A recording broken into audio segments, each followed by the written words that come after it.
बिस्मिल्लाहिर्रहमानिर्रहीम। अस्सलामुअलैकुम व्यूअर्स, अपनी दुआ में याद रखें। वीडियोस में शुरू से आखिर तक हमारे साथ रहिए। साथ रहने का शुक्रिया।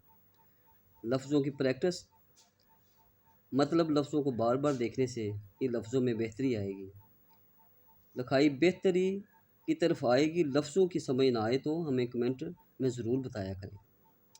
अलफ से लेकर गाफ तक तमाम लफ्ज़ों को अच्छी तरह रिपीट करें।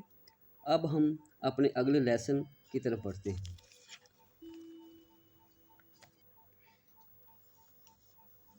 आज हमारा लेसन है लाम और मीम। लाम मीम हम पहले की तरह बड़ा करके लिखेंगे ताकि समझने में आसानी हो। लाम और मीम इसको हम बड़ा करके लिखेंगे पहले।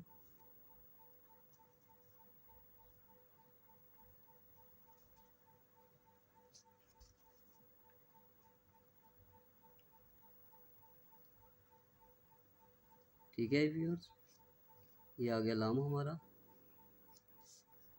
आगे मीम, ये मीम का एक नुक्ता बना के ऐसे इनको हम कॉर्नर को आपस में जोड़ देंगे।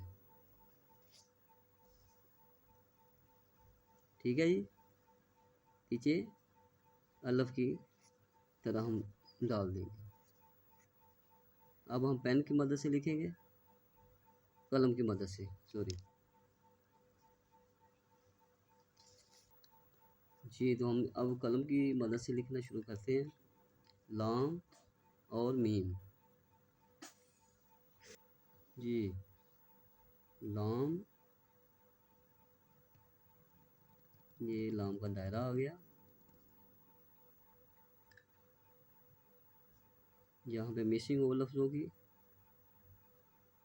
दोबारा से लगा के उसको फिल करना है जी। आगे आ गया मीम। मीम का नुक्ता बना के ऐसे कॉर्नर दोनों आपस में जोड़ देने हैं। ठीक है जी, ये लाम और मीम। अब हम पेन की मदद से लिखेंगे।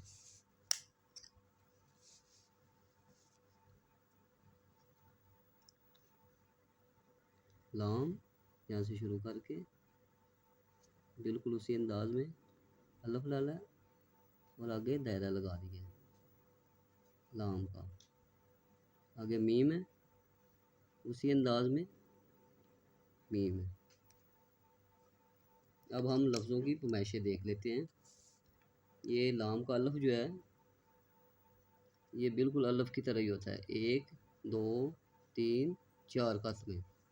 ठीक है, दायरा वो सीन वाला है, 1 2 3 और 3.5।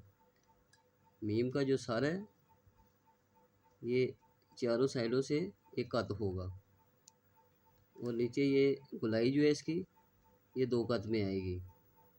अलफ भी इसका जो है ये 4 कत में आएगा। व्यूअर्स, ये तमाम तर तरीके हम इसलिए बताते हैं ताकि लफ्ज़ बआसानी समझे जा सके।